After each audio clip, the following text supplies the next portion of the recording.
So, we are just in the middle of our course. This is lecture number 21, and if you know it, that we just have total 42 lectures, including the tutorials. So, we have just reached the middle of the course. Now, the thing is that we were discussing time dependent perturbation theory, and if you remember, the way we have discussed time dependent perturbation theory so far, we have not really made any approximation. Neither did we make any comment about how big or how small this perturbation h prime t is. We really did not make any comment about that. Now, since we have done this so far exactly, we did not do any approximation, we can still ask this question that what if we want to set up a perturbative solution by taking this h prime t to be small. Then we know how to proceed from our time dependent perturbation theory, time independent perturbation theory approach, that I write down the total Hamiltonian H as some known Hamiltonian H naught, which is not dependent on the time, and then lambda times H prime of t, where H prime of t is of course the perturbing Hamiltonian which is dependent on time, and then lambda is basically that small parameter which decides to which order you are calculating some quantity in this problem. Now, let us also recall at this stage that we were following the interaction picture, and the interaction picture Hamiltonian was denoted by this h prime tilde, and the Schrodinger equation in that Hamiltonian, in that using that Hamiltonian, the Schrodinger equation looks something like this. The only difference here is that IH bar ddt of psi tilde t, this kate, and if you remember, we had defined this psi tilde t in this way: e to the power I h naught t by h bar acting on kate psi t. So that was what we already discussed. And now, since the Hamiltonian is not only h prime tilde, it is basically lambda h prime tilde. So we have to write this as lambda h prime tilde t acting on psi tilde t.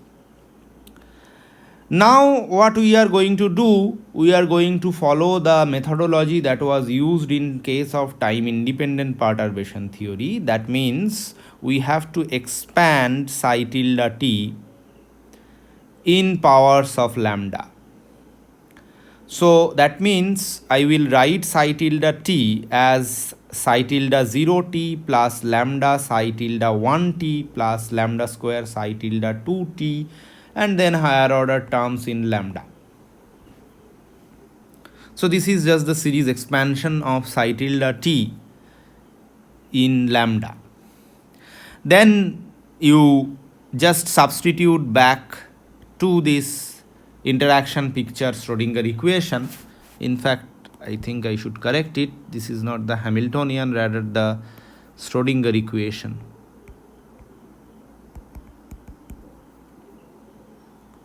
Okay, so after we insert this quantity to the Schrodinger equation, the equation that we get is basically of this form: IH bar ddt.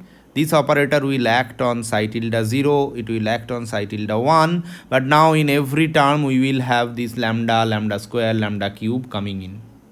Similarly, on the right hand side, there was already one lambda sitting there. Therefore, in the expansion, psi 0 tilde t will come with lambda. And of course, I have forgotten to introduce these tildes here. So all these are coming with tildes. And then lambda square second term will be lambda squared h prime t, then psi tilde 1t, then lambda cube h prime t psi tilde 2t. Now we will follow our standard argument and we will say that the coefficient of each powers of lambda must vanish, and then we will equate coefficients basically. So that means to the order lambda to the power 0, on the left hand side we know the only lambda to the power 0 term that exists is this one, that means I h bar ddt of psi tilde 0 t. On the right hand side there is no lambda to the power 0 term, so the equation that we obtain is very simple. It is I h bar ddt of psi tilde 0 t ket equal to 0. Now you follow the same methodology for order lambda to the power 1, order lambda to the power 2 terms, and you arrive at these equations. That means you can clearly see that I h bar ddt psi tilde 1t is actually obtained by operating h prime tilde t on psi 0t. That means if you look at the order lambda to the power n plus 1 type of term, then this will be I h bar ddt of psi n plus 1 t, but on the right hand side we will have h prime tilde t psi tilde nt. So that's what we will get. I have forgotten to put all these tildes, these are important.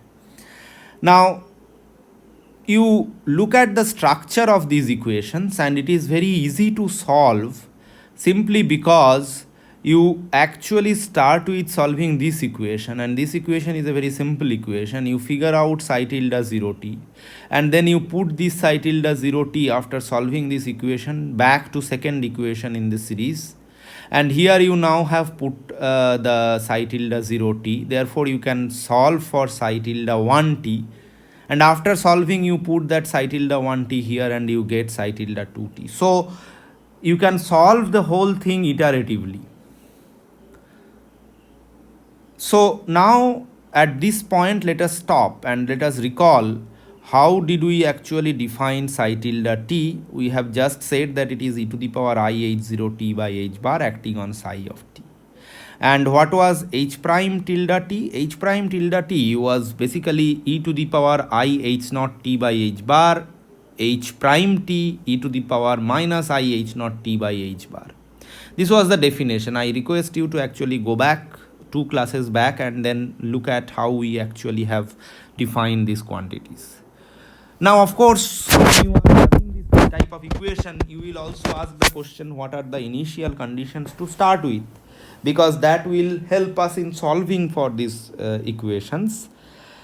Now here, in order to figure out what the initial condition is, we will assume something, and that assumption is that we have switched on the perturbation at some point of time, which we will call time t equal to 0.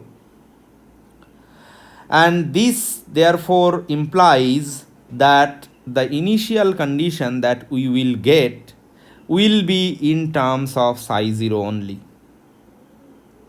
Now you simply look at this expression and you see that if you put t equal to 0 here, then your psi tilde 0 and psi 0 are basically same. So this is one important point to note. But then if you go back and if you actually look into this equation where you have expanded psi tilde t, so this term now has become psi tilde 0 t, but now psi tilde 0 in place of t, if we put t equal to 0, then psi tilde 0 is equal to psi 0 from this.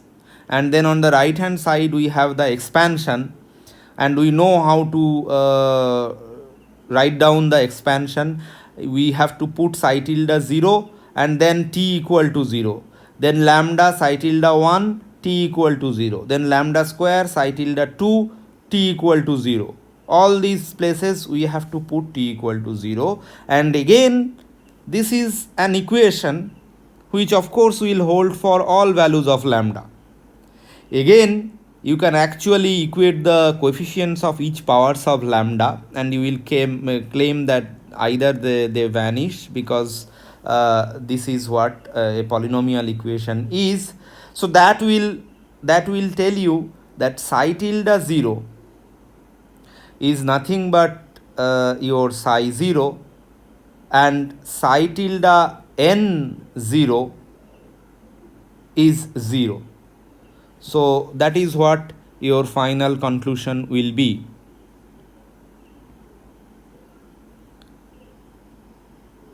So I mean, from here it is clear. I think again I have made a mistake. This will be psi tilde 0 of 0. So now we actually again go back and look at equation number 50. This equation, the set of equations, basically starts with this IH bar ddt of psi tilde 0, 0th order correction, t is equal to 0. But what does this equation tell us? This tells us that this psi tilde 0t does not have any time variation because the right hand side is 0. That means my psi tilde 0t is time independent. But shouldn't that is what we will expect?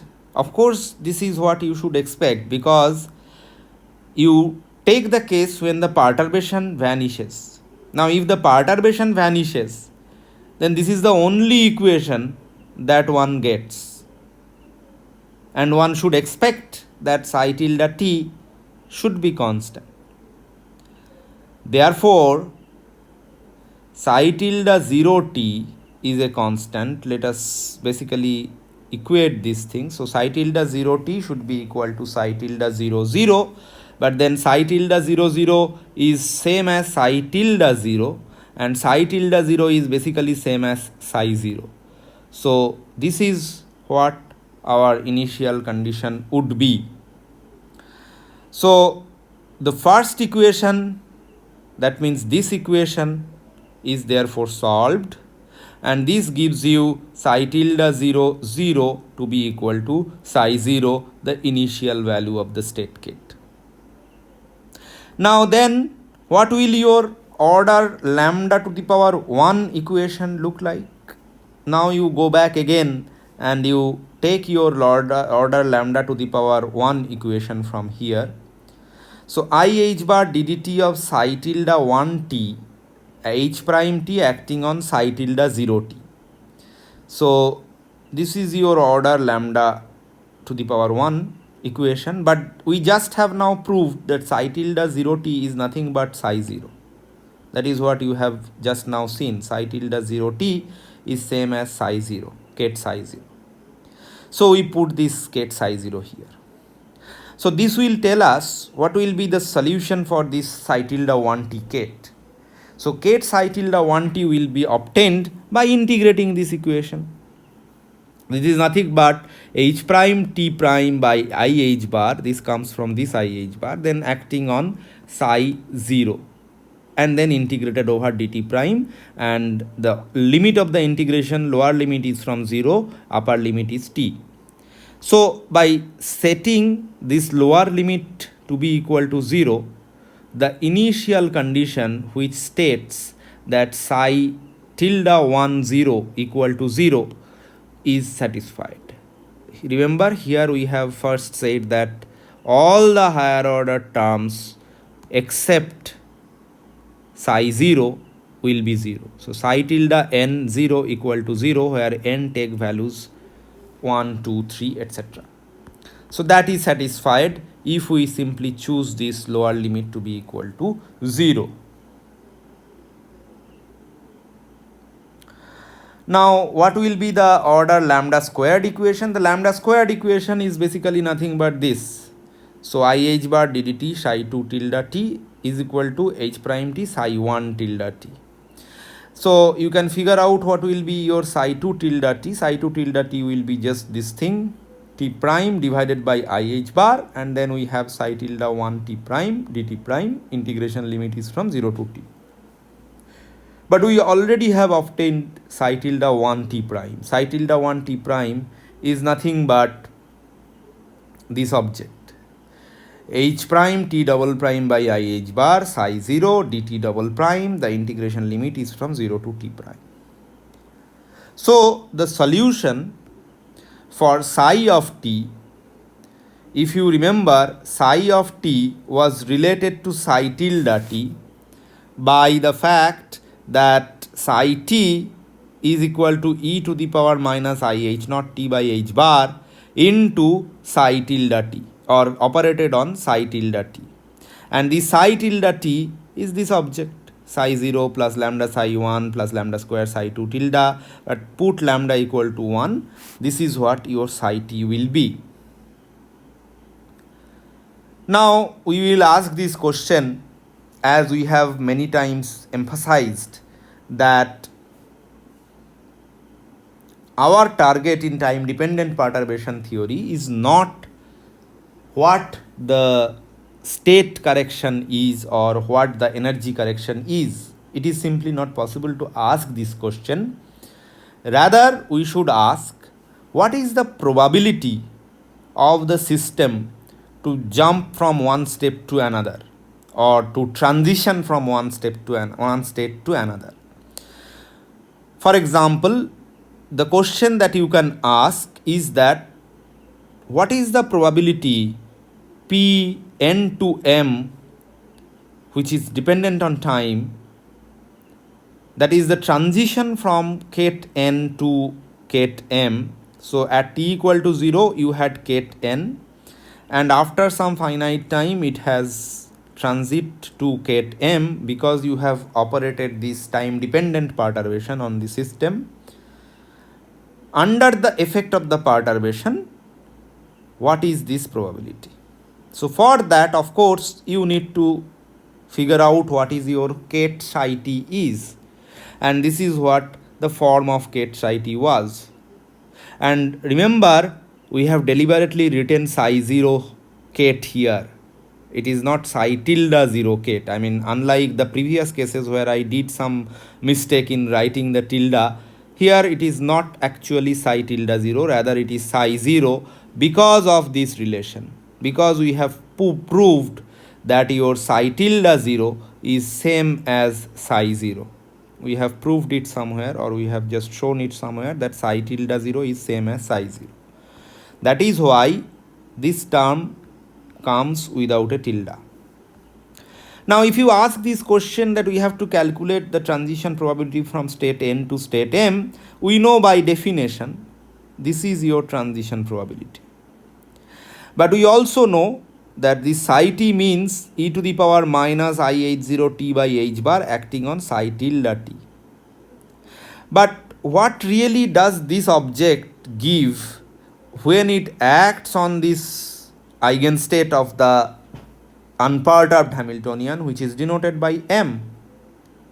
Of course, this is going to give you eigenvalue em here, and then we will have bra m.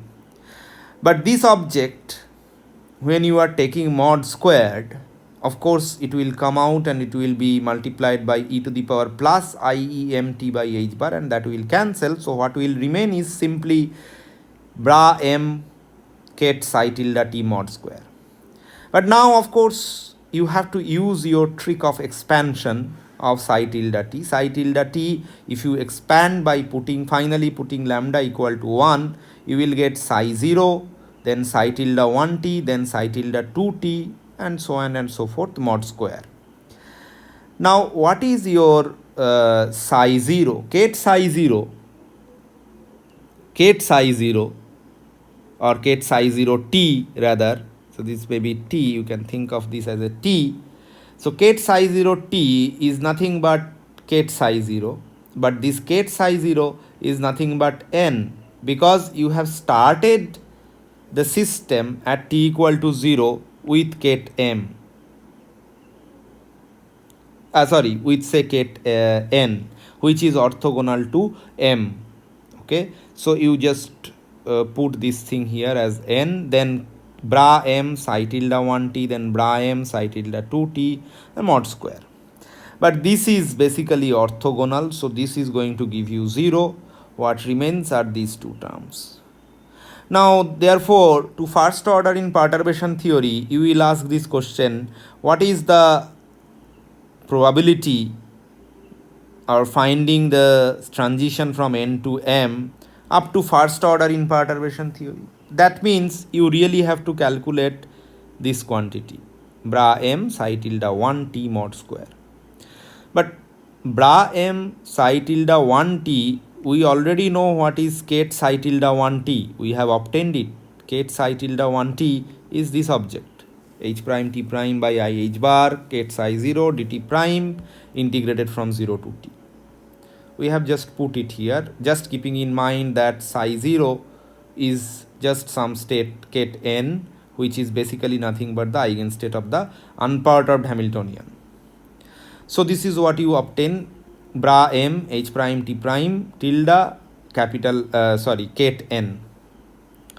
But h prime tilde t prime is nothing but e to the power I h0 t prime by h bar, then h prime t prime, and then e to the minus I h0 t prime by h bar. Of course, this object will operate on the eigenstate of h naught on the left, and then this object will operate on the eigenstate of h naught to the right. So this operating on this will give me e to the power plus I e m t prime by h bar. This acting on ket n is going to give you e to the power minus I e n t prime by h bar, and as a result we will have e to the I e m minus e n by h bar t prime, and the rest will be bra m h prime t prime ket n divided by I h bar, and here there is this dt prime mod squared. So the calculation will give you the transition probability from state ket n to state ket m after the perturbation is switched on up to first order. This is given by mod of e to the I omega mn t prime h prime mn t prime divided by I h bar dt prime mod squared, where you have defined your omega mn like this, of course, and your h prime t prime matrix elements are being written as h prime mn t prime. Now, as an exercise, what you can do is that long back, maybe 1 or 2 lectures back, we had said that I can always expand this psi tilde t in terms of the eigenbasis of the unperturbed Hamiltonian. So ket psi tilde t can be written as a linear combination of ket n, where these coefficient of the expansions are now functions of time. So I will ask you to calculate what is the first order correction to the expansion coefficient under this time dependent perturbation. So where we have to first show that this object, the CNT, the expansion parameter, these functions can also have a lambda expansion, and then you have to write down the initial condition in terms of CNTs at time t equal to 0. Remember, so far what we did was we actually wrote down the initial conditions in terms of psi tilde zeros and psi zeros. Now if we actually want to calculate everything in terms of the expansion coefficients, then we have to figure out the initial conditions in terms of the expansion coefficients only. So I will start with this expansion. Psi tilde t ket is written as sum over n c n t ket n. That is what we all know, that it can be done. We also know from our previous discussion just today, few minutes back, we showed psi 0 ket is same as psi tilde 0 ket. At t equal to 0, psi and psi tilde coincide. Therefore, this initial condition should read psi 0 is equal to Cn0 ket n. Now why I suddenly write psi 0 instead of psi tilde 0? Because I am really looking at this equation and putting t equal to 0 there. But we have seen that psi tilde 0 is nothing but ket psi 0. So I have written here instead of psi tilde 0, psi 0. This is going to be equal to sum over n Cn0 ket n. But this is also nothing but psi tilde 0 0, because we have shown that psi 0 is same as psi tilde 0 0. That means psi tilde 0 zeroth order, psi tilde evaluated at time t equal to 0. Now if we follow this notation, then the function CNTs can also have a lambda expansion. Why? Because you see, we can actually write the kth order corrected psi tilde ket as summed over n Cn k here t and then this eigenstates of the unperturbed Hamiltonian ket n, where k can take values 0, 1, 2, whatever integer it wants.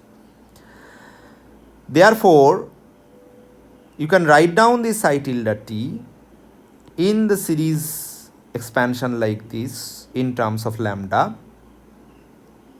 This will actually tell you that this series is also valid. This is very easy to check. What you do is that you actually write down this psi tilde 0, psi tilde 1, psi tilde 2, psi tilde 3, whatever, as a linear combination of all these n's, and then you substitute back into this equation in terms of CNKs and CNTs, and that will actually give you one lambda expansion for CNT. So this is the first order corrected Cn, this is the zeroth order corrected Cn, this is the first order corrected Cn, this is the second order corrected Cn, and so on and so forth. Now what we have already seen is that psi tilde 0t is a constant.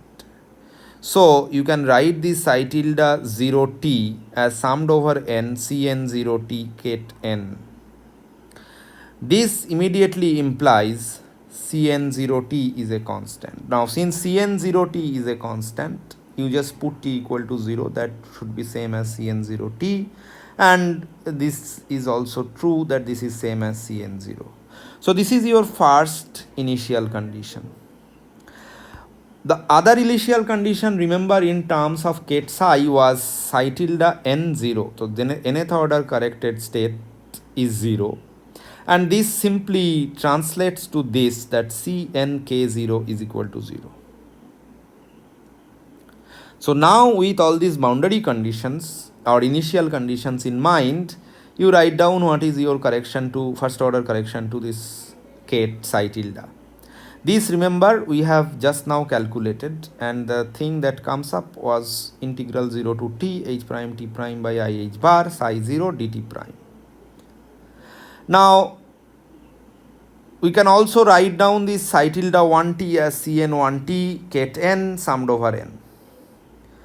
So this therefore is same as this object, because we have just now seen that psi 1 tilde t is nothing but h prime t prime by I h bar psi 0 ket dt prime. So we just have said the same thing. Instead of psi 0 ket psi 0, we have written ket Cn0 ket n.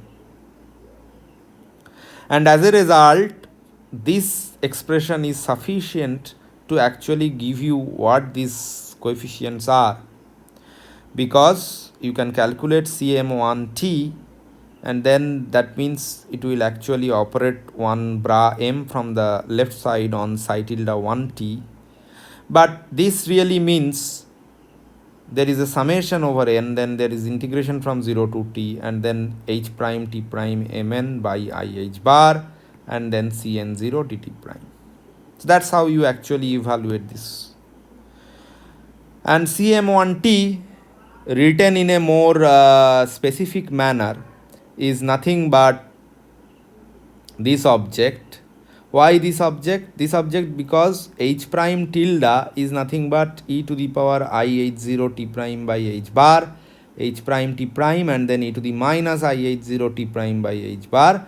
And as you have already seen, this operating on m will give you e to the I e m t prime by h bar.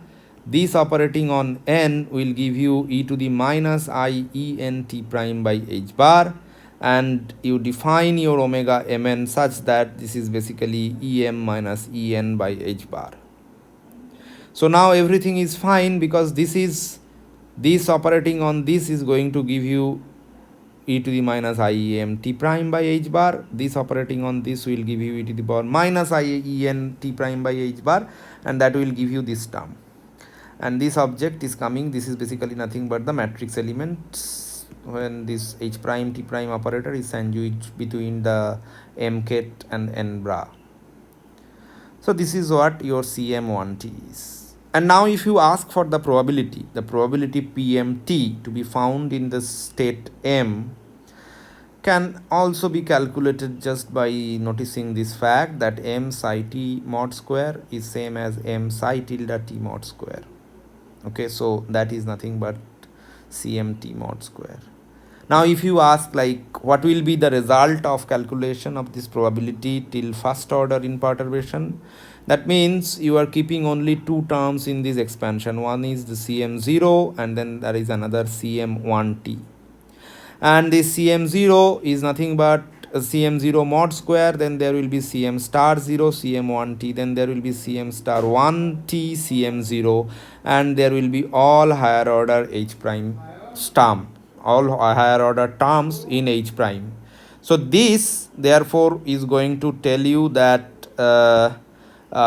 we have, okay, now you have to also note that CM1T mod square is basically we have kept it out of this term of this expansion. This is simply because CM1T mod square is basically the same order as CM2T, so there is no point in keeping this term in this expansion. So this immediately gives you some idea on how to proceed to calculate the probability of transitions from one state to another when there is some time dependent perturbation applied to your system. Now with this basic discussion, let me start to a very intriguing topic, which is nothing but Fermi's golden rule. And here you basically ask the question that what if the transition involves an initial state which is a part of discrete spectrum, but the final state is not a part of the discrete spectrum, rather it's part of a continuum. So you start with say some atom where the initial state is basically one of the discrete bound states of the atom, and the final state is a free electron which is kind of a momentum eigenstate. And of course this final state is not a discrete final state, it's not a bound state at all, it's a free state, it's a free electron, and it's basically, that means, a momentum eigenstate. Therefore it is a part of a continuum of some non-normalizable states. What is the example? When we will actually see this example, or where you will see this example, you will see the same example when there is this ionization of atoms. There, to start with, your initial state is basically a discrete bound state, and the final state is basically a free electron, which is basically nothing but a momentum eigenstate. Now, what should we expect in this discussion of Fermi's golden rule? What we will see is that when we are calculating the probability of transition between the discrete initial state as well as the discrete final state, they will exhibit some periodic dependence on time. But when the final state is part of a continuum rather than being discrete, an integral over the final state will be required to calculate, and that will give you the transition probability that will be becoming linear in time. And one can also associate a transition rate of these probabilities, which can be calculated using the rule which is known as Fermi's golden rule. So for our purpose, what we are planning is that we will be actually thinking about two different cases. One is known as the constant perturbation. What is a constant perturbation? It is nothing but a perturbation which is turned on at certain point of time, which you do not say at t equal to 0, but otherwise the constant nature of the perturbation is kept. Its only thing is that you have some t less than equal to 0 place, you have some t greater than 0 place, and then you have some t equal to 0 point. What you do is that initially, if your Hamiltonian is H0 at t equal to 0, you say that there is a constant perturbation, say of height v, and it remains throughout. So for t less than equal to 0, your Hamiltonian is H0, but for t greater than 0, it is H0 plus v. Immediately you will ask, why should I actually be bothered about such kind of perturbations? You will be bothered about such kind of perturbation because this can be actually some giving you some physical scenarios. Where it can be seen is that it can be seen in the case of auto ionization of atoms, where you have an initial transition within the atom, but then it is instantaneously accompanied by some ejection of an electron. So that is where the perturbation behaves like a constant perturbation. And then there will be harmonic perturbation also. That harmonic perturbation can actually be thought of as some time independent perturbation and the known Hamiltonian H naught, and then H prime of t is also there. Of course, at t less than equal to 0 there is no H prime t, but after t is greater than 0, in this region it is given by 2 H prime cos omega t, where this H prime is time independent and cos omega t gives you the oscillatory or periodic behavior. Why this scenario is important? This scenario is important simply because we will see later that when interaction of electromagnetic field takes place with the atoms, this kind of perturbations become important. So we will discuss these two cases separately in the next class.